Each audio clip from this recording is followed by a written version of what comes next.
નમસ્કાર ખેડૂત મિત્રો, આજ રોજ આપણે વાત કરશું શિયાળુ સિઝનની।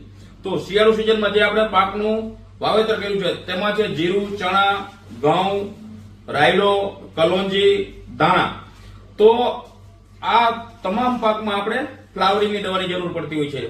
તો એપેક્સ ક્રોપ મલ્ટીટેડ આપણા માટે લાવ્યું છે પ્લેટિનમ જેલ, જેની અંદર છે નાટકા, એટોનિક, 6BA, ફુલવિક એસિડ, એમિનો એસિડ, આ તમામ જે ફ્લાવરિંગના તત્વો છે તે તમામ જેલ સ્વરૂપમાં મળશે। સાથોસાથ આપણે તેમાં ઓર્ગેનિક કાર્બન, સીવીડ અને હ્યુમિક પણ સમાવેશ કરશું।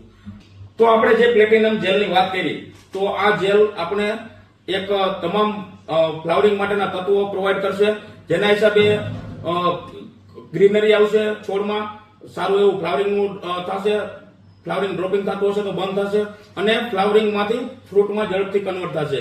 તો આ તમામ તત્વો જે એક જ જેલ સ્વરૂપે આવશે, જે છે પ્લેટિનમ જેલ। તો પ્લેટિનમ જેલ એપેક્સ ક્રોપ મલ્ટીટેડ નો આવશે। ધન્યવાદ।